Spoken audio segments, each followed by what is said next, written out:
Hey, my name is Dodge Landisman, and if you've been paying attention to Scientology, or you just saw the video of growing up Scientology, or you read the New York Post, I am the local news anchor, former local news anchor, out of Yuma, Arizona, who got fired for printing the truth about Lisa Marie Presley and her plans to testify against Danny Masterson in the sexual assault and rape trial.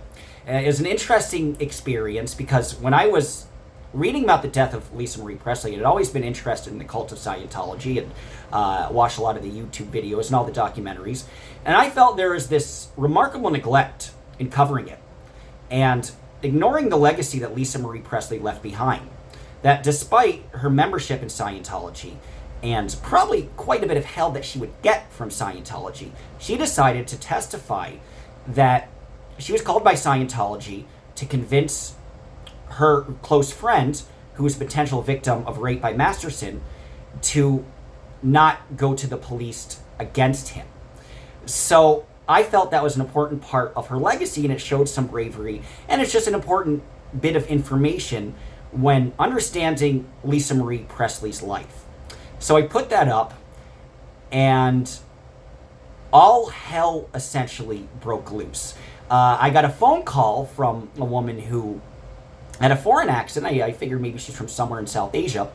And she thought I really didn't know anything about Scientology. And she called me and she said, hey, can you put this down? All this stuff about auditing and fair game, it makes our community look bad. I don't know where you got that. The sources seem really sloppy. And if you could just take it down. I kind of played dumb. So, I'm so sorry. I didn't mean to make you look bad. And I'll look into taking it down. And of course I didn't. And I let it just kind of hang out there. And then the day later, Karin called my station. And then it was a giant mess. And essentially what happened is my boss, the news director of the station, called and asked me if I was going rogue and what all this was about Scientology. Felt my sources were sloppy. It felt what I did was very reckless, and that it had gone up to corporate because Scientology was threatening to sue. And so he didn't know what the outcome of my employment would be. The next morning, I met with him because I was supposed to have a meeting with the news director, my boss, and the general manager, the owner of the station.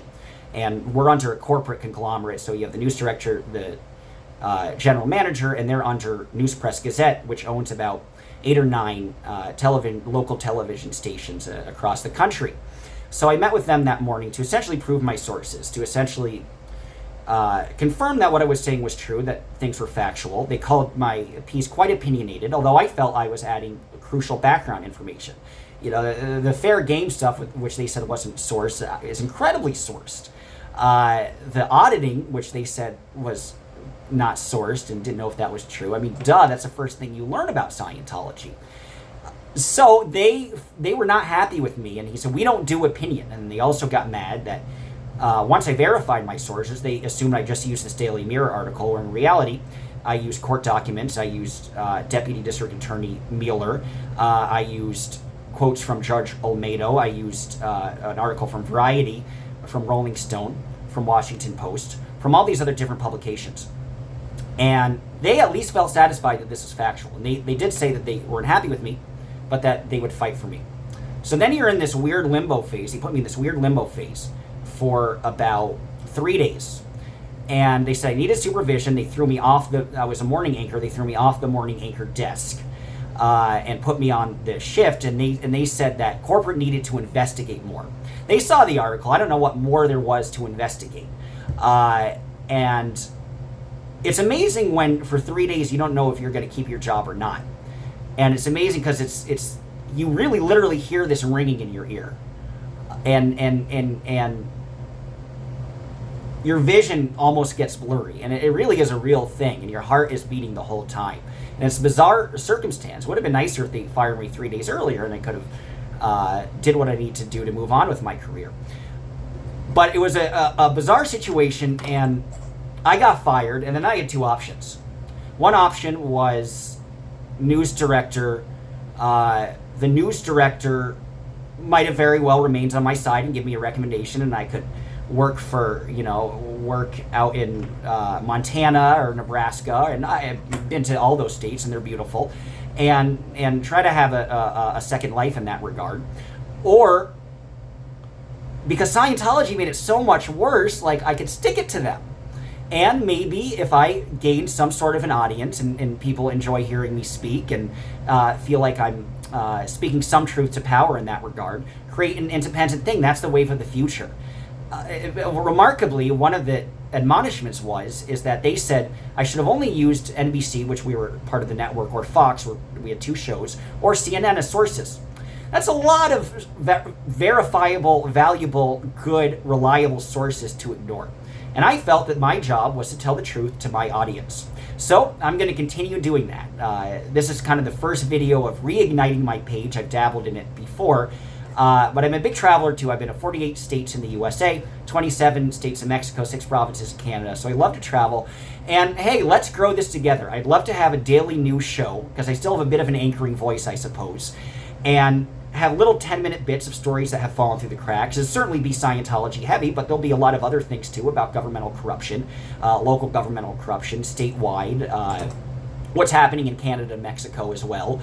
And then, hey, guide me. If you guys see a cool story, or you want me to examine the coal situation out in West Virginia, I'll take my beat-up convertible and drive with my dog out to West Virginia. If you feel like there's a cool story in the Rio Grande Valley with migrants, then I'll drive down there and, we'll hang out in Matamoros and I'll show you that scene. So this is a channel that is in its infancy, certainly, and I think I'll work with Aaron Smith-Levin, whose show I was just on, and do some corresponding with him about the Masterson case, and also stay stationed in Los Angeles to cover that, because you might need somebody who has a reporter's training, a reporter's experience, but who isn't afraid to get their butt kicked now and then, and who isn't afraid of Scientology to cover this, and who might have some semblance of a decent voice to be able to get some attention for this. Because, man, we gotta destroy this organization.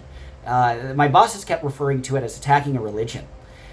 This is not a religion. This is a cult that is under investigation for child trafficking, for labor trafficking, and multiple people have died under conspicuous circumstances under their care. Lisa McPherson, if you want to look that up, is an interesting example.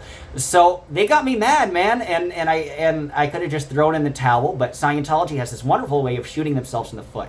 And the implication it was also that they wanted me fired. It wasn't just enough that the piece got taken down, but that they wanted me fired. In replacement of the piece, what the station said is, we cannot stand by this article because it is filled with opinions that we can't stand by. Even though they didn't specifically mention anything, which is what most correction pieces are about.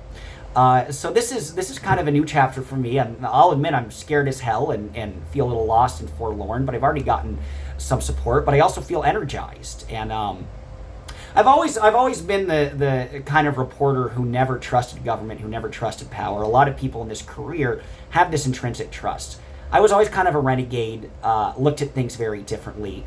And obviously, if I look at things differently and look at things in an objective way, in a way to expose anti-corruption, I have no home in mainstream media anymore. But I want to continue doing this work. So I feel like there's a lot of good opportunity on the horizon. I'm going to raise some money and get a better camera and get better sound as well, so it'll look a little more slick, but hopefully this is halfway decent. And I've gotten some nice comments that have kind of warmed my heart, because I've just had so many mixed emotions about all of this. So yeah, stay tuned with me, and this is the start of something very special, I hope, and something very special with you. So thank you guys for subscribing. You'll see some of my old videos. I decided just to continue the old page that I had. I had the idea to do it long ago and never followed through, really. So you guys check them out, and I'll post many videos in the future, and hopefully we'll develop a nice dialogue and a nice friendship. And my email is dodge, dodge.landesman, landesmen, @gmail.com if you want to send me any tips or any cool stories that might happen, or you think you might be cool to be interviewed. Another part of this is I want to do some long-form interviews as well. And in addition to the 10-minute bits, really chew on the story and kind of understand it on a human level. And the way you do that is by interviewing humans involved directly with the story. So if you want to be interviewed and you think there's something cool happening, let me know, and I am all ears. So hopefully this is the start of something cool, and thanks for visiting the channel. Appreciate it.